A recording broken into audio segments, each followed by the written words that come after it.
Five Nights at Freddy's is a 2023 supernatural horror film co-written and directed by Emma Tammy. The film stars Josh Hutcherson, Elizabeth Lale, Piper Rubio, Mary Stuart Masterson, Matthew Lillard, among others. Now, normally I don't review two titles from one franchise in the same 31 nights, given that I want to avoid repetition, but since this movie is trending everywhere and everyone is talking about it, I figured now was the perfect time to review this movie. This film has been a long time in the making, since 2015 actually, so let's stop wasting time in review. The premise of this film revolves around a man named Mike Schmidt, played by Hutcherson, who has had some trouble in terms of holding down jobs. You see, in his last job, he ended up brutally attacking someone after mistaking them for a kidnapper. To make matters worse, his worse than a bitch Aunt Jane, played by Masterson, is threatening to take him to court if he doesn't sign over his custody of his sister, Abby, played by Piper Rubio. So, to have a good record for the judge, he decides to take a job at the titular restaurant, unaware that he signed up for a little more than he bargained for, and that the jovial animatronic characters can do more than just sing songs. As he uncovers the lore of the restaurant, through surreal dreams and research and word of mouth, he stumbles upon a dark secret that it had tried to keep hidden for decades, a secret in which he may have more of a connection with than he may like.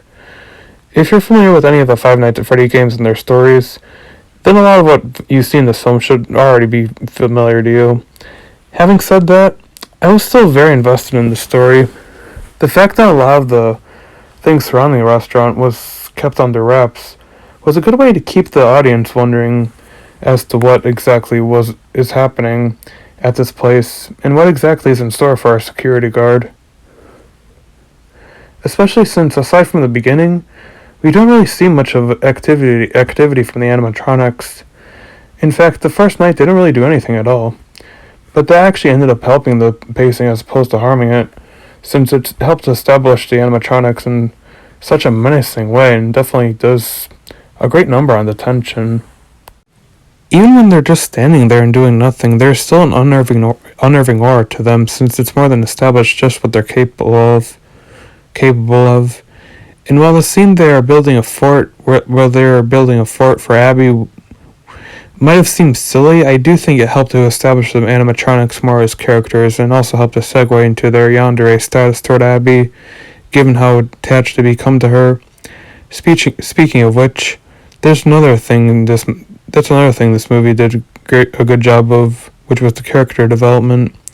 As Chris Stuckman pointed out, there's so much layers to the main character than I expected, and it really did help to make him, more sympathetic given how much the poor guy had been through.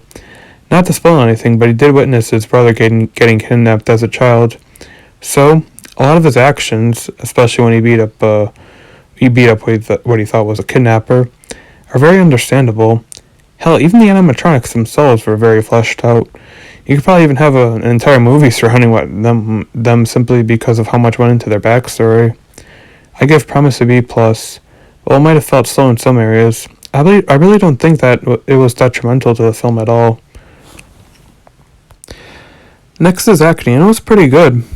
I feel like maybe there were some areas where Rubio could have shown more terror, specifically when she first saw the animatronics moving, given that something like that would be terrifying to see even they weren't being threatening and just tickling her. Perhaps they could have had a scene where she hides behind Mike until she sees the animatronics behaving in a playful way. But at the same time, when she did show fear, it actually did make me worry for her safety, given that she really did show a sense of vulnerability. I also have to give kudos to Elizabeth Lale for bringing Vanessa to life in such an astonishing way. Like I said, there's so much layering to these characters, and the way she portrays her makes her feel very tragic in some areas, given what her character has seen. She actually does come off as someone who truly has seen some shit. Same with Hutcherson's character with the interactions his character had with his sister Abby. Hell, Matthew Lillard even sold his performance very well. Don't want to spoil anything, but man, does he completely dominate the climax and have a lot of fun with it. he was so entertaining to watch, and you'll see what I mean when you watch the movie.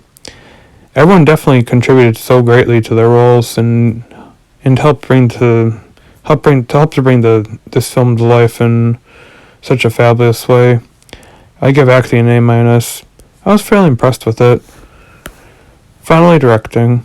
This is the first film I've seen by Emma Tammy, and damn was I impressed with the way she handled the execution. I understand some people had a problem with how slow the pacing was, but at the same time, it helped to establish not just the animatronics, but also the restaurant itself as this menacing threat simply through the atmosphere and mood alone.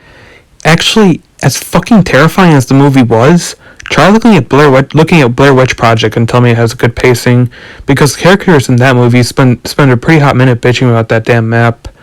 In this film, however, the slow pacing actually complemented the overall tone of the story and helped to establish a very haunting sense of uncanniness within the restaurant. I give directing a B plus. While I do understand people's problem when it comes to the pacing, especially since, as I said, the animatronics take a while to show any activity aside from the start of the film, but at the same time, I do like the way she handled the story as a whole.